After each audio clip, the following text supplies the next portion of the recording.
전능하신 하느님, 하느님께서는 온 세계에 계시며 가장 작은 피조물 안에 계시나이다. 존재하는 모든 것을 온유로 감싸 안으시는 하느님, 저희에게 사랑의 힘을 부어주시어 저희가 생명과 아름다움을 돌보게 하소서. 저희가 평화로 가득 차 한 형제 자매로 살아가며 그 누구에게도 해를 끼치지 않게 하소서. 아멘.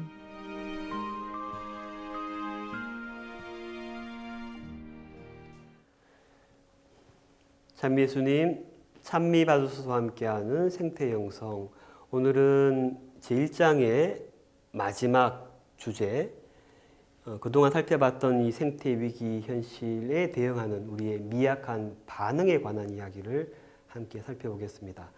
먼저 이 회칙 55항을 먼저 읽고 이야기 시작하겠습니다. 사람들이 생태계에 대하여 더 많은 관심을 보이고는 있지만 나쁜 소비 습관은 바꾸지 못하고 있습니다. 그러한 습관은 사라지기는 고사하고 오히려 더욱 강화되고 있습니다.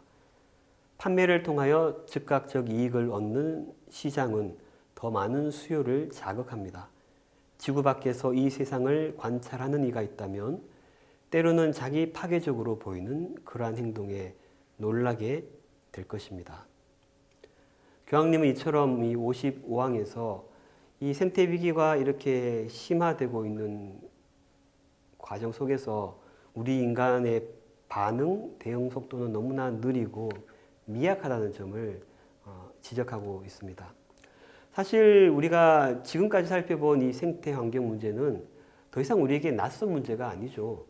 TV에서, 신문에서, 유튜브에서 너무나 자주 보는 이야기이기도 합니다. 이 문제의 근원이 우리 인간에게 있다는 것도 우리는 알고 있고, 또 우리의 생활 양식이 바뀌어야 된다는 것도 알고 있고, 대응할 기술도 이미 가지고 있습니다.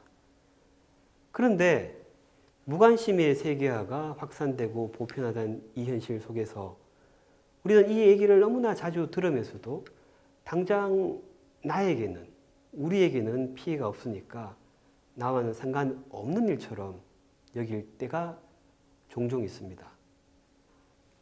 이러한 냉담한 반응에 대해서 회칙은 세 가지로 나누어 이야기합니다.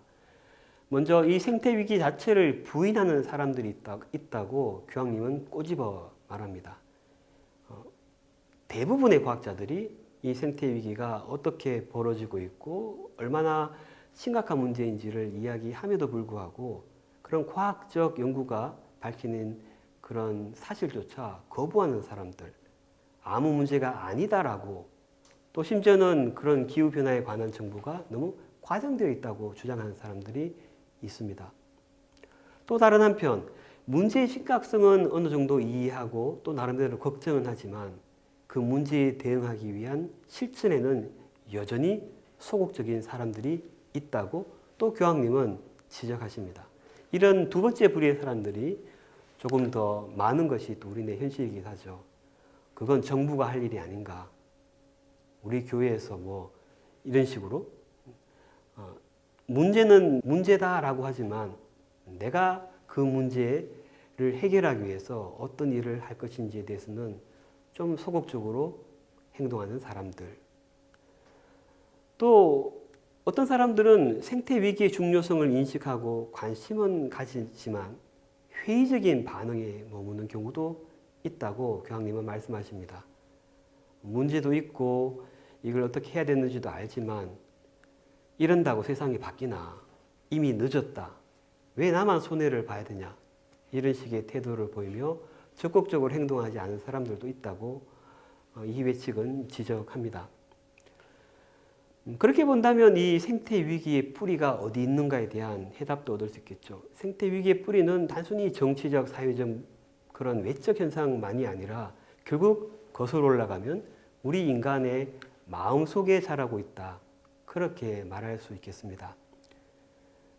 우리가 직면한 이 생태적 위기는 근본적으로는 내적 위기, 조금 더 다른 말로 표현하면 영적 위기라는 것입니다. 그래서 회칙 217항은 이렇게 말합니다. 내적인 광야가 엄청나게 넓어져서 세계의 외적인 광야가 점점 더 늘어가고 있습니다. 이 회칙의 말은 사실은 돌아가신 베네딕토 16세 교황님께서 즉위하실 때 미사 강론의 한 부분이기도 합니다.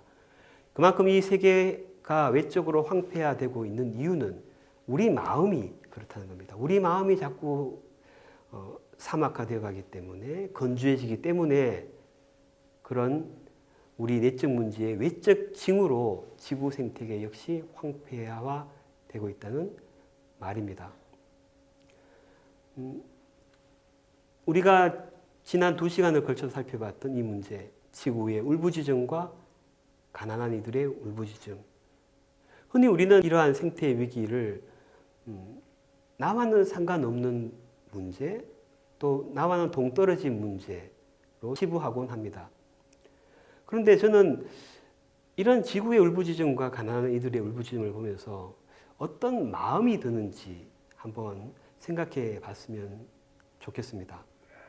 찬미바수 회칙은 우리 공동의 집에 무슨 일이 벌어지고 있는지 살펴보면서 이 생태 위기 속에서 누가 고통받고 있는지 거기에 좀 더 주목하라고 우리를 초대합니다. 단순히 어떤 외적인 현상만의 문제로 볼 것이 아니라 어떤 이상기후 그런 현상으로 볼 것이 아니라 그 문제 속에 누가 고통당하고 있는지 그것을 바라보라는 이야기입니다. 사실 그렇습니다. 생태 위기는 단순히 어떤 문제만이 아닙니다. 이 위기를 단순히 어떤 현상적으로 접근하는 것으로는 저는 충분하지 않다고 생각합니다. 쓰레기 문제, 물과 공기 오염 문제, 기후변화를 단순히 외적인 측면에서만 보지 않고 그 문제 때문에 직접적으로 누가 아파하는지 거기에 좀 더 초점을 둘 필요가 있다는 겁니다.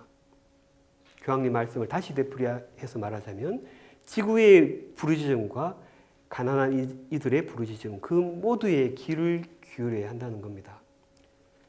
틱낙한 스님이 어떤 신문기자와 인터뷰에서 그런 질문을 받았습니다. 이 지구 생태 위기를 극복하기 위해서 가장 우선적으로 해야 할 일은 무엇입니까? 어떤 새로운 어떤 이야기를 기대했을 텐데 이 스님은 좀 뜻밖의 대답을 하십니다. 이 위기를 극복하기 가장 먼저 해야 할 일은 우리 안에서 지구가 울부짖는 소리를 듣는 것입니다.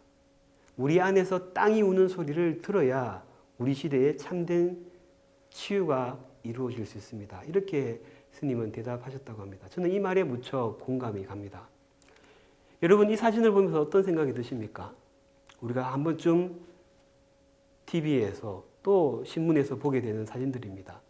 지구의 울부짖음과 가난한 이들의 울부짖음.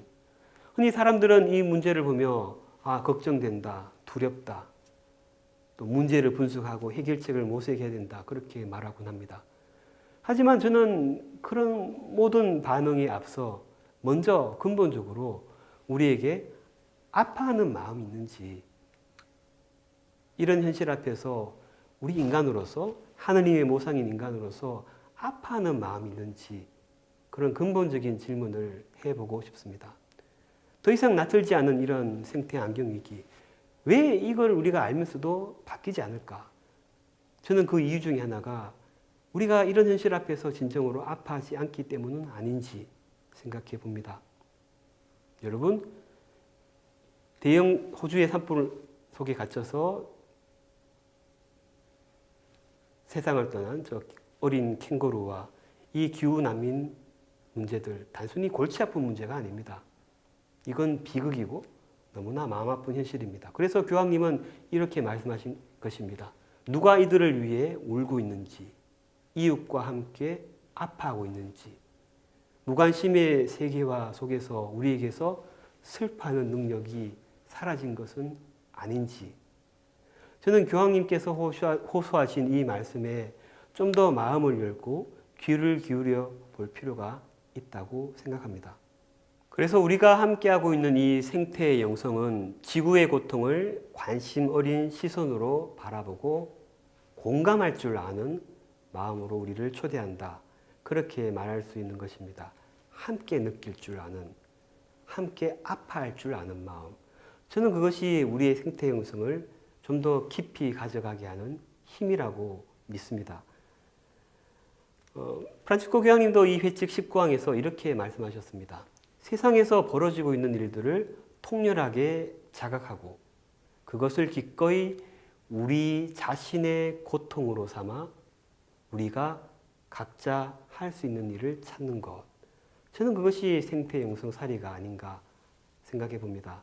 우리 자신의 고통으로 그렇게 함께 할 줄 아는, 그렇게 함께 아파할 줄 아는 마음에서 좀 더 적극적인 마음의 변화, 행동의 변화도 가능할 수 있겠죠. 오늘 이야기 마무리하면서 프란치스코 교황님께서 하신 이 말씀을 여러분과 함께 생각해 보고 싶습니다. 우리의 무관심을 슬퍼하고 주님께 슬퍼하는 은총을 청하자는 교황님의 이 초대에 이 말씀을 여러분 마음속으로 또 읽어보고 또 되새겨보는 그런 시간을 가져보셨으면 좋겠습니다. 이것으로 찬미바스 회칙 제1장 이야기를 모두 마치도록 하겠습니다. 감사합니다.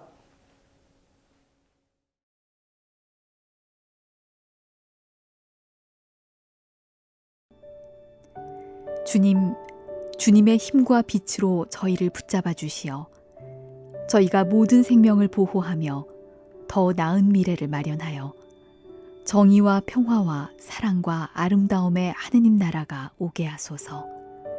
찬미 받으소서. 아멘.